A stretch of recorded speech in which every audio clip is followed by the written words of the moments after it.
জাতীয় চলচ্চিত্র পুরস্কারপ্রাপ্ত অভিনয় শিল্পী, চ্যানেল আই এর অনুষ্ঠান পরিচালক এবং রেডিও ভূমি স্টেশন চিফ শামস সুমনের প্রথম জানাজার নামাজ চ্যানেল আই প্রাঙ্গণে অনুষ্ঠিত হয়েছে। এতে অংশ নেন স্বজন, সহকর্মী, সাংস্কৃতিক ব্যক্তিত্ব ও বিশিষ্টজনেরা। চ্যানেল আই কার্যালয়ে শামস সুমনের জন্য শোক বই খোলা হয়েছে। রাজশাহীতে দ্বিতীয় জানাজার নামাজ শেষে পারিবারিক কবরস্থানে তাকে দাফন করা হবে। মুস্তাফা মল্লিকের রিপোর্ট। বিকাশ পেমেন্টে 10,000 টাকার বেশি অফার। শপিং চলছে তো। আপনার কেসটা তো কোর্টে, তাছাড়া এসব বিষয় নিয়ে আমি বাড়িতে কথা বলা পছন্দ করি না।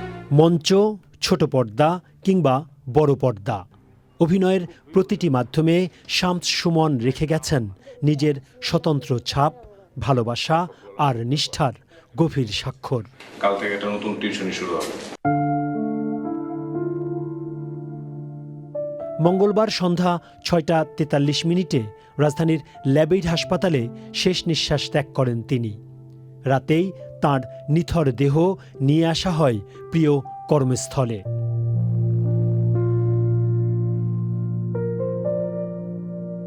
বুধবার সকাল থেকেই শামস সুমনের সহকর্মী, বন্ধু ও দীর্ঘদিনের সহযোদ্ধারা চ্যানেল আই প্রাঙ্গণে ভিড় করেন তাঁকে শেষবারের মতো দেখার জন্য। শোক, স্মৃতি আর ভালোবাসার মিশ্রণে এক আবেগঘন পরিবেশ তৈরি হয়। শামস সুমন শুধু আমাদের এখানে একজন কর্মরত আমাদের সহকর্মী ছিলেন না, তার সাথে আমাদের সম্পর্ক ছিল অসম্ভব রকম ঘনিষ্ঠ একটা সম্পর্ক ছিল, স্নেহের সম্পর্ক ছিল, ছোট ভাই তুল্য ছিল। আজকে এখানে আপনাদের উপস্থিতি দেখে এটা আরও পরিষ্কার হলো যে তার সাথে শুধু আমাদের না, এই শিল্প সংস্কৃতি অঙ্গনের প্রতিটি মানুষের সাথে তার সম্পর্ক কত নিবিড় ছিল, আপনাদের উপস্থিতি সেটা প্রমাণ করছে। শামস সুমনের এই হঠাৎ চলে যাওয়াটা, এটা আমরা মেনে নিতে পারি না। এটা খুবই বেদনা হতো। আমরা এত সুন্দর একটা বিশেষ দিনে, রমজান মাসে, এবং সবচেয়ে বড় কথা যে 27 রমজানে তিনি ইন্তেকাল করেছেন। আল্লাহ তাকে বেস্ট নসিব করুক।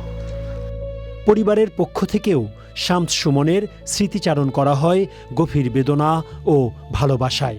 যদি আমার ভাইয়ের কোনো আচরণ, কোনো কথা আপনাদেরকে কষ্ট দিয়ে থাকে, তাহলে পরে আমি করজোড়ে আমার পরিবারের পক্ষ থেকে ক্ষমা প্রার্থনা করতেছি।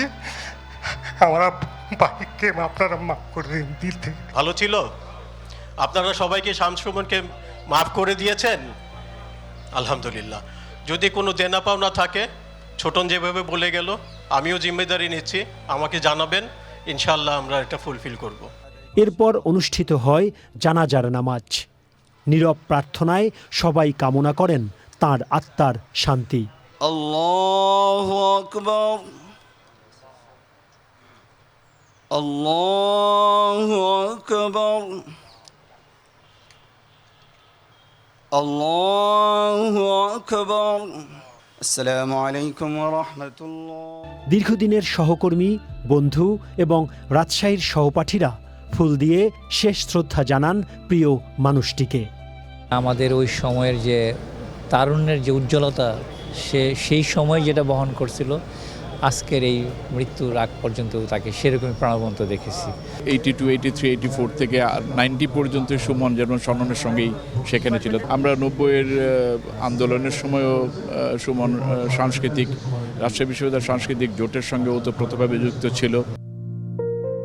যে প্রতিষ্ঠানে তিনি নিষ্ঠা, সৃজনশীলতা ও ভালোবাসা দিয়ে নিজেকে উজাড় করে দিয়েছেন, সেই প্রিয় কর্মস্থল থেকেই বিদায় নিলেন নিঃশব্দে, অসংখ্য মানুষের ভালোবাসায় সিক্ত হয়ে। শ্রদ্ধা ও ভালোবাসায় স্মরণ শামস সুমন। Mustafa Mallick, Channel I, Dhaka.